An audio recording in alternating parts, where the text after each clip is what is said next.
think it's about time that we talked about Disney, The Haunted Mansion. Now, this game released quite a few years ago. I'm actually not sure.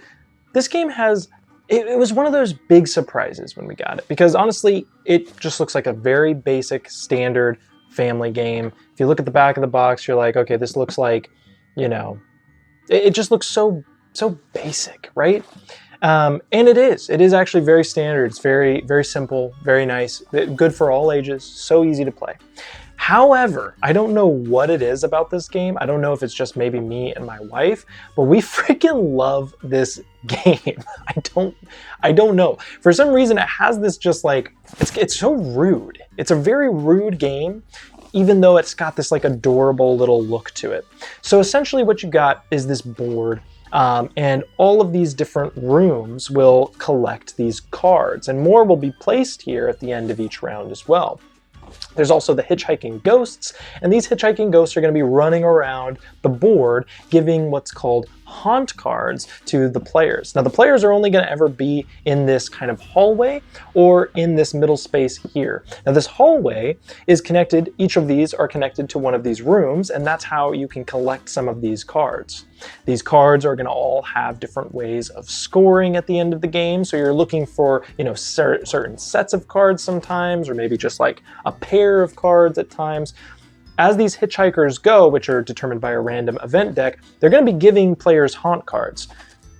Let me just tell you now, the haunt cards are secret for each player, and they're valued 1 through 3. So me being the gambler in games that I am, I'm always the type of person that's going to be like, oh, I'll just take an extra haunt card, no big deal, it's just going to be a 1. And I always get the 3s, and it sucks. But you're going to be moving around this hallway, you're going to be spinning the hallway, which can create some interesting things.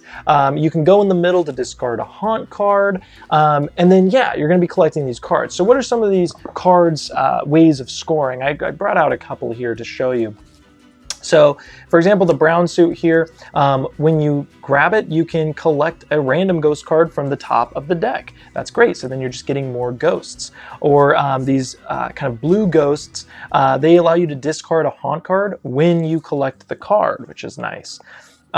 You've got the purple suit, which they are worth nothing alone, but if you get another purple suit, for that pair, you get 7 points, which is awesome.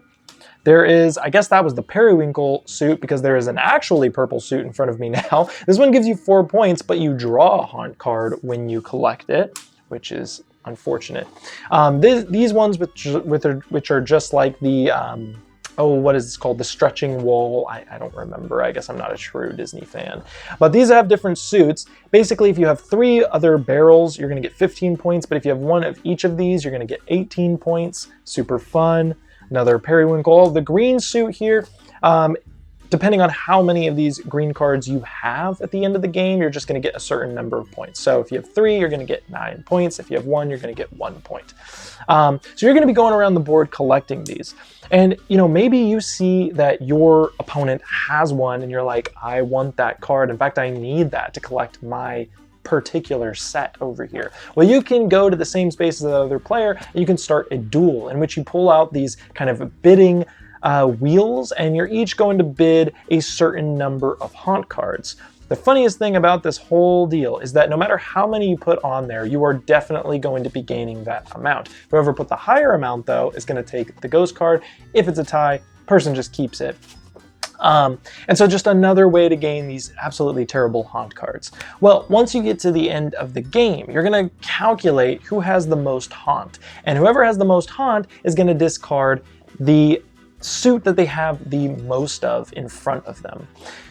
This leads to some cool things, because you can kind of go for this haunt strategy and be like, well, I don't care about the suit that I have most of. So if you start collecting a ton of things that are the most of, then it becomes a little interesting, because you kind of, it's dangerous, but you can kind of make it work. And I just love how simple the game system is, but I like there's a little bit of bidding in that combat, or the dueling system. There's a little bit of bidding in how many spaces you think the hitchhikers are going to move, because they're going to give haunt cards. There's a little bit of bidding in, do I want to collect these ghost cards where the hitchhikers are? Because for every card that I collect, I gain another haunt. So is that card going to be worth more than the potential 3 haunt I could get from that haunt card? it's a very simple game.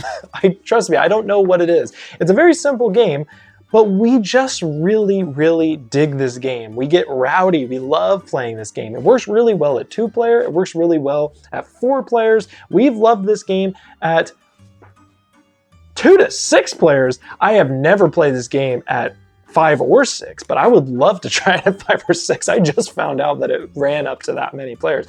That sounds like a freaking wild time. But that is Haunted Mansion, Call of the Spirits, the game, a perfect game for this Halloween season.